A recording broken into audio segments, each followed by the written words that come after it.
સત્સંગમાં જાય તો કંઈક ને કંઈક લઈને જાય. બાપુ સત્સંગમાં કહે ભાઈ ગોદડો પડે તો ચપટી ધૂળ લઈને જાય. એટલે સત્સંગમાં આવ્યો હોય તો આપણા વિચાર કંઈક તો ફરે છે. એટલે જ કે ભાઈ સંત મિલન કો જાઈએ પછી માન મોહ અભિમાન જ્યું જ્યું પાઉં આગે ધરો કોટી યજ્ઞ સમય.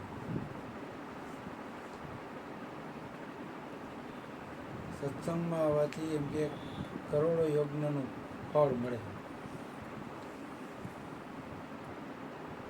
બીજું એમ કે તુલસી સંગત સંત કી કટે કોટી અપરાધ.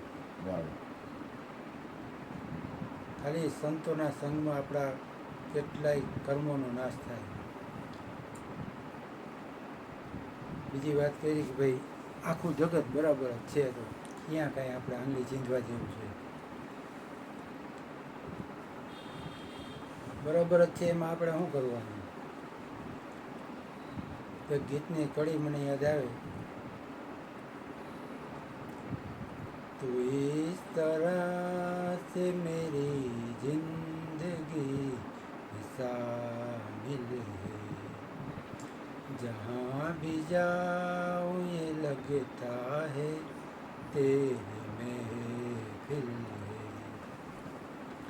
ये आसमां ये बादल ये रास्ते ये हवा हर एक चीज है अपनी जगह ठिकाने से.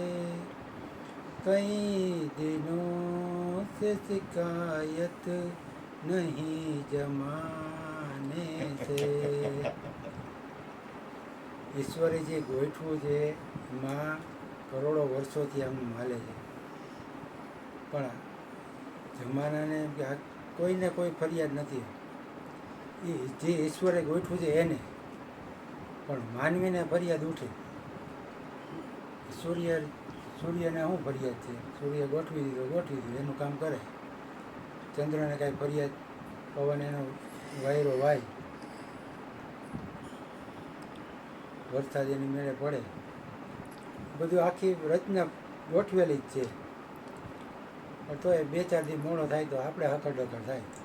હવે કેમ થાય, શું થાય?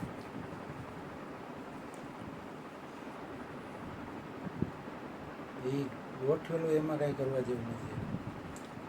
એ એક મેં વાંચ્યું હતું, એક ભાઈ પોતાનું કામ કરતા હતા. તો એને એક નાની છોકરી એને છોકરાનું કામ હું મસ્તી કરવી, ધમાલ મસ્તી, તો એમાં એને ડિસ્ટર્બ કરતી હતી. એ ભાઈને એમ થયું કે મને કામ નહીં કરવા દે, એટલે એને કંઈક એવું રમકડું દઈ દઉં ને તો એ એને અલગ એમ કે દૂર થઈ જાય. તો એને એક છે ને આખા વિશ્વનો નકશો આપ્યો. એટલે કેવો કે આમ કટકા કરી કે આમાં હે ને કે આખું વિશ્વ છે કે તું આને જોડીએ.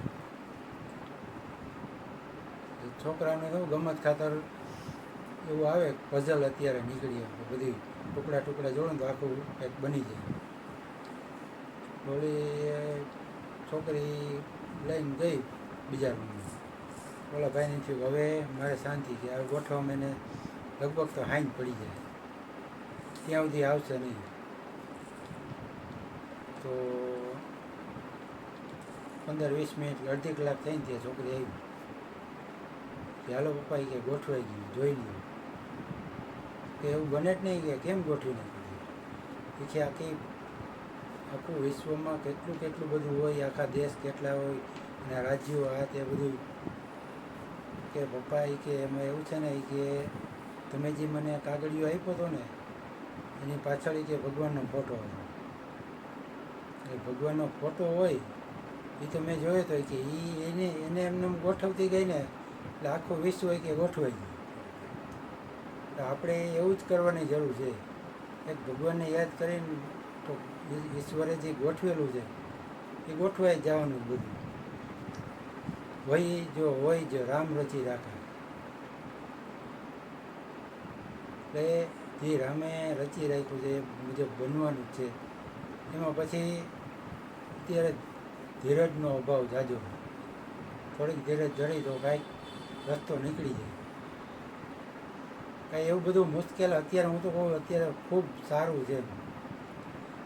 જે સતયુગમાં ને એમાં હતું ભાઈ કરોડો વર્ષો તપ કરવા બધા, એવું બધા હજારો વર્ષ કોઈ તપ કર્યું નહીં. તો અત્યારે એવું કાંઈ નથી.